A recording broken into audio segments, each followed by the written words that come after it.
करेंगे theorem number 2 unit number 8 class 10th का। लेकिन इस थ्योरम को भी स्टार्ट करने से पहले हम पहले इसके कुछ डेफिनेशंस करेंगे, जिसमें इसमें भी फर्स्ट थ्योरम की तरह 3 डेफिनेशंस हैं। सबसे पहले तो है एक्यूट एंगल ट्रायंगल की बात की है उन्होंने। एक्यूट एंगल ट्रायंगल के बारे में आपको पता होना चाहिए कि कौन सी ट्रायंगल होती है। वो ट्रायंगल जिस पे एंगल 90 डिग्री से छोटा हो, लेस देन 90 डिग्री हो, वो आपके पास एक्यूट एंगल ट्रायंगल है। सपोज़ कि इसकी शेप थोड़ी सी इस तरह की होती है।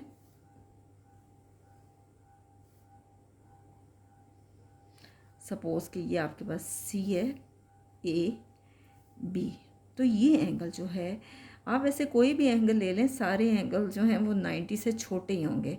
तो सपोज़ कि ये एंगल जो है वो आपके पास इसमें एक्यूट होगा, जो कि 90 से छोटा है। आप इसको यूँ लिख सकते हो कि एंगल सी ए बी, या आप इसको कह सकते हो बी ए सी, या फिर आप इसको एंगल ए कह सकते हैं। ठीक है, आप इनमें से इसको किसी भी फॉर्म में लिख सकते हैं। ये आपके पास एक्यूट एंगल ट्रायंगल है। वो ट्रायंगल है जिस पे एक एंगल जो है वो 90 से छोटा होता है। वैसे अगर आप बाकी भी देखें तो ये 90 से छोटे ही होंगे। अब देखिए आगे हम करते हैं कि दूसरी चीज़ जो इसमें ज़िक्र करेंगे, वो अगेन ज़िक्र करेंगे इसमें पाइथागोरस थ्योरम का। और अगर आपको याद हो तो फर्स्ट थ्योरम में भी ऐसे ही था कि पाइथागोरस थ्योरम का उन्होंने जिक्र किया था, जो क्या है, hypotenuse square equal to base square plus perpendicular square. For example अगर हम इसकी बात करें तो ए के सामने स्मॉल ए है, सी के सामने स्मॉल सी है, और बी के सामने स्मॉल बी है। ठीक है, तो इसी तरह से इसमें भी हम पाइथागोरस थ्योरम अप्लाई करेंगे। इसी तरह से तीसरी बात जिसका इसमें ज़िक्र है वो आपके पास क्या है कि जैसे उस थ्योरम में ज़िक्र था प्रोजेक्शन का, इसमें भी दोबारा से प्रोजेक्शन की बात की जाएगी। और प्रोजेक्शन मैंने आपको पहले भी सिखाया था कि वो क्या करते हैं कि उसके शेडो को बोलते हैं। इसी तरह से एक और पॉइंट जिसका जिक्र किया जाएगा वो है राइट एंगल ट्रायंगल।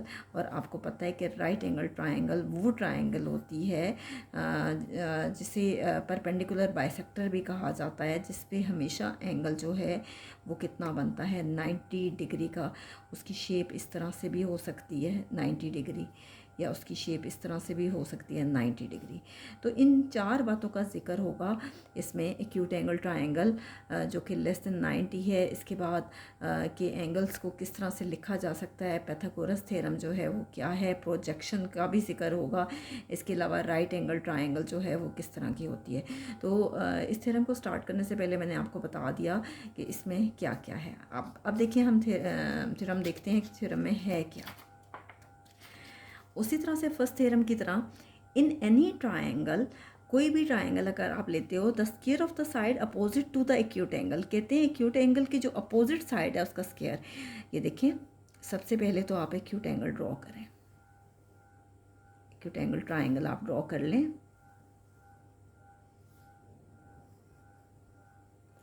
आपके पास क्या है, ए बी एंड सी। ठीक है, और ये आपके पास एक्यूट एंगल है जो मैंने आपको थोड़ी देर पहले ही एक्सप्लेन किया।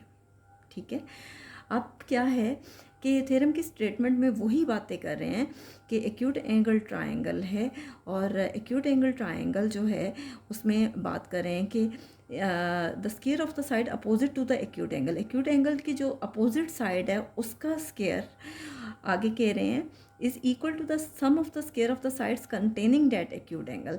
जो एक्यूट एंगल को बाकी 2 साइड्स कंटेन कर रही हैं उनके स्क्वायर के। और आपको पता है कि अपोजिट साइड ये वाली है, और जो 2 साइड्स कंटेन कर रही हैं, एक ये वाली है और एक ये वाली है। कहते हैं diminished bye twice of the rectangle. Diminished means कि आप किसी चीज़ को माइनस कर रहे हो bye twice of the rectangle. जैसे उस थ्योरम में था कि उसमें तो आपके पास ऐड हो रहा था, इसमें डिमिनिश्ड है, तो इसका मतलब है कि माइनस हो रहा है। Twice means 2, twice of the rectangle contained by one of दो साइड्स। इनमें से कोई सी एक साइड, और एक क्या होगी, प्रोजेक्शन जो कि हम लेंगे, वो मैं गिवन में आपको एक्सप्लेन करूँगी। तो चलें हम देखते हैं कि हमें इसमें क्या क्या करना है। गिवन में क्या है कि कि ये ट्राइंगल कौन सी है, ए बी सी। कौन सी ट्राइंगल है, A B and C, having an acute angle. कौन सा एंगल है, एक्यूट एंगल है। और किस पॉइंट पे एक्यूट एंगल बन रहा है, सी ए बी पे। सी ए बी पे कौन सा एंगल बन रहा है, एक्यूट एंगल बन रहा है। अब देखिए आगे कि अगर आप देखो ए के सामने है स्मॉल ए, बी के सामने है स्मॉल बी और सी के सामने है स्मॉल सी, तो हम कह सकते हैं कि टेक, हम क्या ले रहे हैं, बी सी को हम ले रहे हैं स्मॉल ए, सी ए को, ए सी भी कह सकते हैं, ज़रूरी नहीं है, सी ए को स्मॉल बी, और इसी तरह से आपके पास ए बी जो है वो आपके पास क्या है, स्मॉल सी। ठीक है, हम क्या कर रहे हैं, गिवन में ही ड्रॉ कर रहे हैं सी डी। सी से बिल्कुल एक स्ट्रेट लाइन सेगमेंट ले रहे हैं जो कि आपके पास कैपिटल डी का नाम दे रहे हैं, सी डी, जो कि आपके पास 90 डिग्री है। जब आप बिल्कुल स्ट्रेट लाइन सेगमेंट ड्रॉ करते हो तो वो परपेंडिकुलर होता है। अब देखें सी डी क्या, किस पे परपेंडिकुलर है, ए बी पे। सी डी किस पे परपेंडिकुलर है, ए बी पे। सो दैट ये ए डी क्या है, so that A D projection है ए सी की, और किसके ऊपर है, ए बी पे। दोबारा देख लें कि ए डी जो है वो प्रोजेक्शन है, यानी उसका वो शेडो है। ए सी का शेडो कहाँ पे आ रहा है, ए डी पे, जो कि प्रोजेक्शन है। और किस पे प्रोजेक्शन है, ए बी के ऊपर। यही कह रहे हैं। So that A D is a projection of AC on AB। अब देखिए ये पूरी जो लाइन सेगमेंट है, ठीक है, ए बी, इसको हम कह रहे हैं सी, लेकिन ए डी अभी हमने सपोज किया है, अभी हमने लिया है, क्योंकि डी तो पहले था ही नहीं, तो ए डी को हम सपोज कर लेते हैं कि ये कितना है, एक्स। इसी तरह से सी डी को हम सपोज कर लेते हैं ये कितना है, एच। हमने क्या किया कि ए डी को सपोज कर लिया, हमारे पास क्या है, एक्स है, और इसी तरह से हमने सी डी को सपोज कर लिया कि ये हमारे पास क्या है, एच। ये सारे का सारा हमारे पास गिवन है। गिवन में मैं एक्सप्लेन कर देती हूँ आपको एक बार फिर कि एक ट्राइंगल है A B C A B, आपके पास एक्यूट एंगल है। ए के सामने स्मॉल ए है, बी के सामने स्मॉल बी एंड सी के सामने स्मॉल सी है, यानी ए बी आपके पास स्मॉल सी के इक्वल है, बी सी स्मॉल ए के इक्वल है, और ए सी स्मॉल बी के इक्वल है। हम सी से एक परपेंडिकुलर ड्रॉ कर रहे हैं जो कि ए बी के ऊपर है। सी डी परपेंडिकुलर है किस पे, ए बी पे। कहते हैं कि ए डी प्रोजेक्शन है ए सी की, और किस पे ये प्रोजेक्शन है, ए बी के ऊपर। इसी तरह से हम ए डी को एक्स सपोज कर रहे हैं और सी डी को हम एच सपोज कर रहे हैं। ये था हमारे पास गिवन में। टू प्रूव हमने साबित क्या करना है, साबित जो हमने करना है, हम स्टेटमेंट पे जाते हैं। स्टेटमेंट में कह रहे हैं, in any triangle the square on the side opposite to the acute angle. Acute angle की जो अपोजिट साइड है, और एक्यूट एंगल की अपोजिट साइड ये वाली है, और वो कितनी है, मेयर बी सी का स्क्वायर, या सिंपली बी सी का स्क्वायर कहते हैं, बी सी का स्क्वायर। आगे कह रहे हैं is equal to the sum of the square of the sides containing that acute angle. Acute angle को जो दो साइड्स कंटेन कर रही हैं, ये तो अपोजिट साइड थी ना, ये तो हाइपोटेन्यूज है। दो साइड्स जो कंटेन कर रही हैं, एक साइड जो कंटेन कर रही है वो है ए सी, और दूसरी जो साइड कंटेन कर रही है ए बी। इन दोनों साइड्स के सम के स्क्वायर के, सम मीन्स प्लस, ठीक है। डिमिनिश्ड है वर्ड, तो आप क्या करोगे, -2। ट्वाइस की बात करें इसलिए मैंने 2 लगाया है। डिमिनिश्ड मीन्स आप माइनस कर रहे हो। कहते हैं वन ऑफ दो साइड्स, इन साइड्स में से कोई सी एक साइड, तो जैसे हमने फर्स्ट थ्योरम में लिया था, तो इस पे भी हमने एक साइड ले ली ए बी, और इसी तरह से दूसरी क्या है, वो प्रोजेक्शन है, और प्रोजेक्शन कौन सी है, ए डी। ये हमने प्रूफ करना है कि जिस तरह से हमने उसमें प्रूफ किया था, बिल्कुल इसी तरह से इस थ्योरम में भी हम प्रूफ करेंगे। अब हम करते हैं स्टेटमेंट्स एंड रीजंस।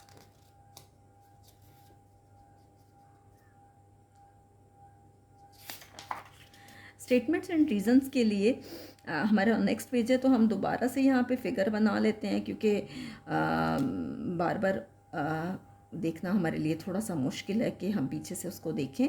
तो हम अगेन यहाँ पे फिगर बना लेते हैं प्रूफ स्टेटमेंट्स और रीजंस के लिए। ये है डी, ये ए है, ये आपके पास बी है, ये सी है, ए के सामने स्मॉल ए, बी के सामने स्मॉल बी, सी के सामने स्मॉल सी, ये सारे का सारा स्मॉल सी है, ये आपके पास स्मॉल एक्स है यहाँ से यहाँ तक, ये आपके पास एच है, ठीक है।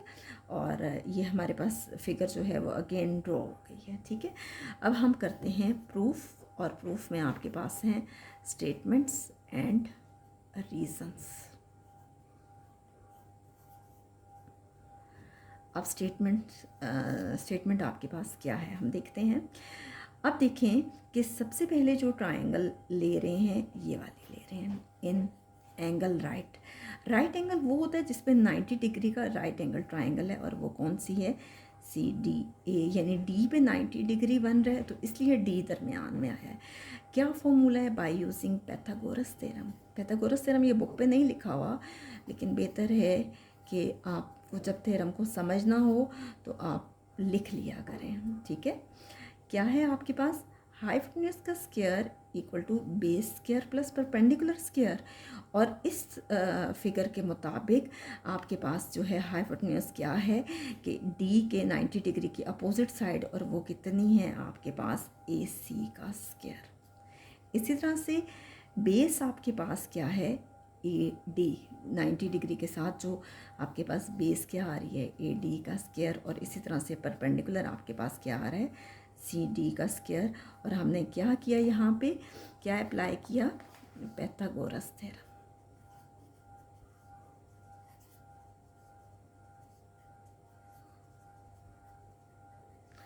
अब देखें ए सी असल में किसके इक्वल है, बी के इक्वल है।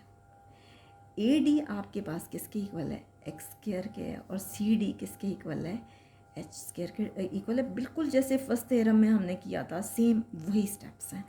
अब देखें, अब हम आके ले रहे हैं इन angle right C D B. अब हम ये वाली ट्रायंगल ले रहे हैं, ठीक है, सी डी बी। अब इस पे भी सेम है कि बाय यूजिंग पैथागोरस थ्योरम।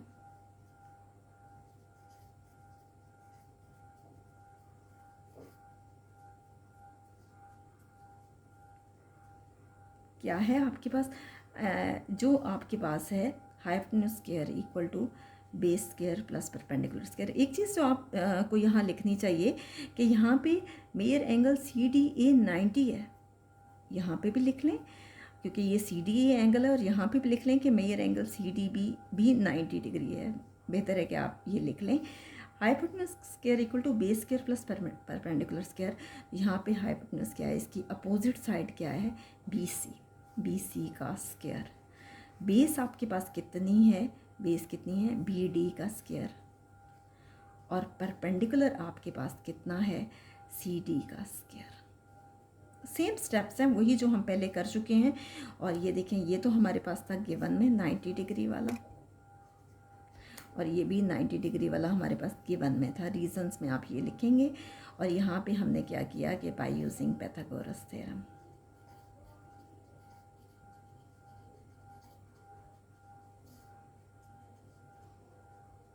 अब देखें कि बी सी हमारे पास क्या है, ए है, ए का स्क्वायर।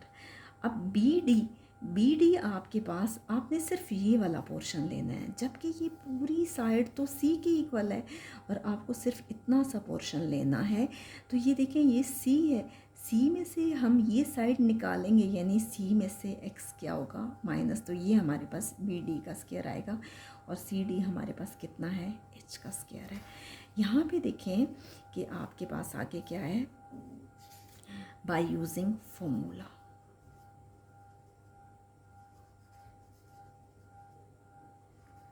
फॉर्मूला क्या है, ए माइनस बी का होल स्क्वायर इक्वल है A square plus B square minus 2ab। ये फॉर्मूला इस पर अप्लाई हो रहा है। देखिए, ए स्क्वायर, ये ए स्क्वायर तो हमने ये वाला लिखा, ए का स्क्वायर यानी सी का स्क्वायर प्लस बी का स्क्वायर यानी एक्स का स्क्वायर, क्योंकि ए की जगह सी है और बी की जगह एक्स है, माइनस 2cx प्लस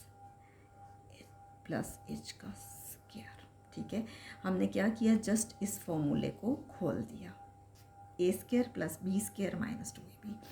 इसके बाद हमने क्या किया, A square equal to C square, इस एक्स स्क्वायर को आप इसके साथ लिख लें, एच स्क्वायर के साथ, minus 2cx plus x square plus H square. यानी हमने कुछ भी नहीं किया, सिर्फ और सिर्फ रीअरेंज किया है, रीअरेंज किया है। अब देखें फिगर नंबर 1 में बी स्क्वायर इक्वल है x square plus H square के।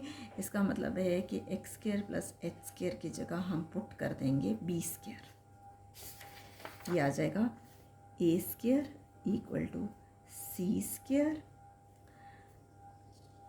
माइनस 2cx, और यहाँ पे हमने क्या पुट कर दिया, बी स्क्वायर। ठीक है, आप इसको रीअरेंज कर लें, A square equal to B square plus C square, यानी बी को पहले लिख लें माइनस 2cx। हमने रीअरेंज किया इसको, और अब हमने क्या किया कि फिगर से इसकी वैल्यूज़ पुट कर दी।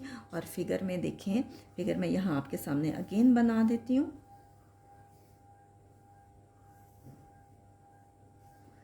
ए सी ए बी, ये आपके पास है सी डी 90 डिग्री, ये है एच, ये ए, बी के सामने स्मॉल बी, सी के सामने स्मॉल सी, और ये आपके पास है एक्स है। ठीक है, फिगर के मुताबिक ए जो है उस पर क्या है, बी सी का square equal to B square जो है वो किसके इक्वल है, ए सी का square,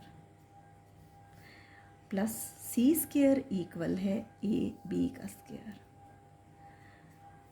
minus 2c, C equal है ए बी के, मेयर ए बी, और x इक्वल है किसके, मेयर ए डी के। तो ये हमारे पास प्रूफ हो गया। इसी तरह से ये थ्योरम बिल्कुल वैसा ही ये थ्योरम है जो हमने थ्योरम नंबर 1 किया है, सेम उसी तरह से। सिर्फ ये है कि इसमें प्लस की जगह क्या है, माइनस है। बाकी इसमें कोई चेंजेस नहीं है। उसमें ऑब्ट्यूज एंगल की बात की गई थी, इसमें आपके पास एक्यूट एंगल है। तो कल इंशाल्लाह हम थर्ड थ्योरम के साथ आएंगे एक नई वीडियो लेके, और कमेंट्स में बताइएगा कि क्या आपको ये थ्योरम समझ आ गया है या नहीं।